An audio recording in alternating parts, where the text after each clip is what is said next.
2 months into using the M4 MacBook Air, the question isn't just whether Apple's latest ultralight laptop is good. It's whether it still deserves its place as the go-to laptop for most people in 2025. This machine has long held that crown, especially for students, creatives on a budget, or everyday users who want something powerful but portable. But with minimal external changes and Apple pushing more of its pro-grade features to higher-end devices, does the M4 Air still bring enough to the table? Let's take a deep dive into the real-world experience of using this laptop, what Apple got right, what they missed, and whether this is still the machine you should be buying in 2025. Design tweaks that feel familiar, but are they enough? Apple didn't reinvent the wheel with the M4 MacBook Air, and they didn't need to. The overall aesthetic remains sleek, thin, and undeniably modern. What's changed is subtle, the new sky blue color option. It's tasteful, subdued, and highly dependent on lighting. In brighter conditions, the blue almost fades into a soft silver. In darker environments, the color pops more clearly. For fans of minimalist tech design, it's a nice touch. It also signals a bit of design cohesion across Apple's product line, as this sky blue shade also appears in the new iPad Air and may show up in the iPhone 16 series.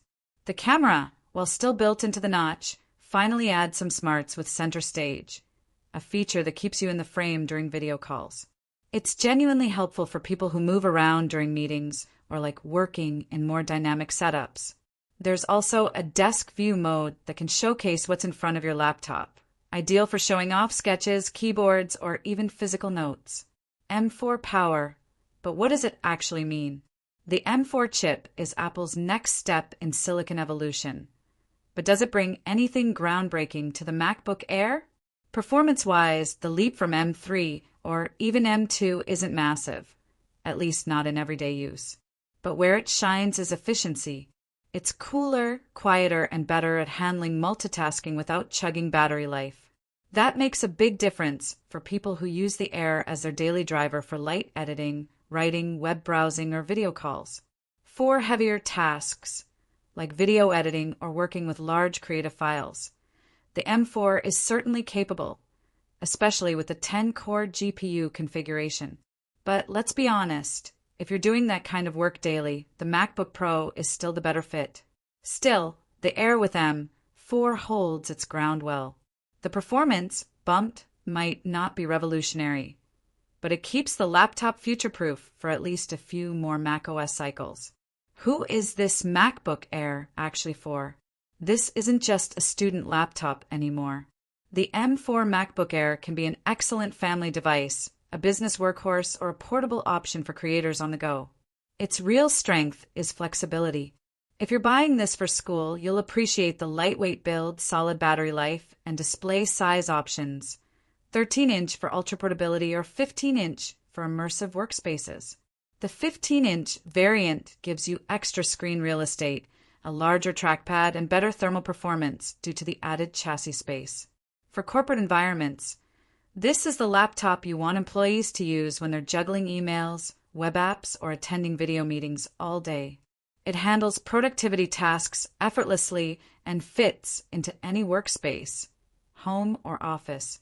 The 15-inch M4 Air in particular feels like the sweet spot. It offers enough power and space for creative work, media consumption, and productivity without the heft of a Pro model. Ports, charging, and everything in between.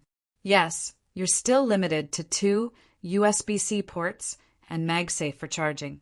And while power users may feel constrained, most users won't. MagSafe is convenient and frees up both USB-C ports for accessories. Apple even includes the dual USB-C 35W charging brick, which lets you charge your phone and laptop simultaneously. If you want faster charging, upgrade to the 65W charger. But for most users, this dual-port setup is more versatile. That said, more ports would be nice. A single USB-A or SD card slot would go a long way for creators and students alike. But Apple is clearly steering even the Air user base into the USB-C future.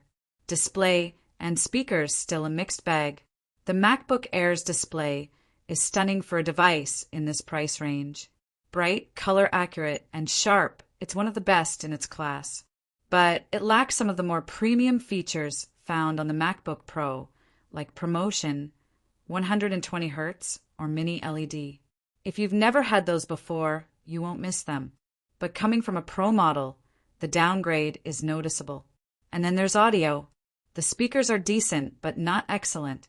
Apple removed the top speaker grills, and the current downward-facing setup leads to muddier, less vibrant sound. Watching movies or listening to music in bed isn't a bad experience. It's just not great either.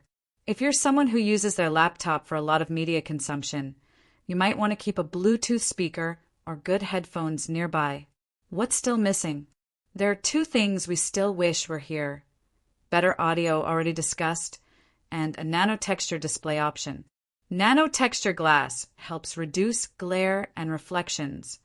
Perfect for users working in bright environments or near windows. Currently, it's only offered on the Studio display, MacBook Pro, and iPad Pro. If Apple brought this feature to the Air, it would widen the appeal for a lot of creatives and professionals who work outdoors or in less than ideal lighting. It's not a deal breaker, but it would be a welcome addition, especially as more people use the Air for serious work.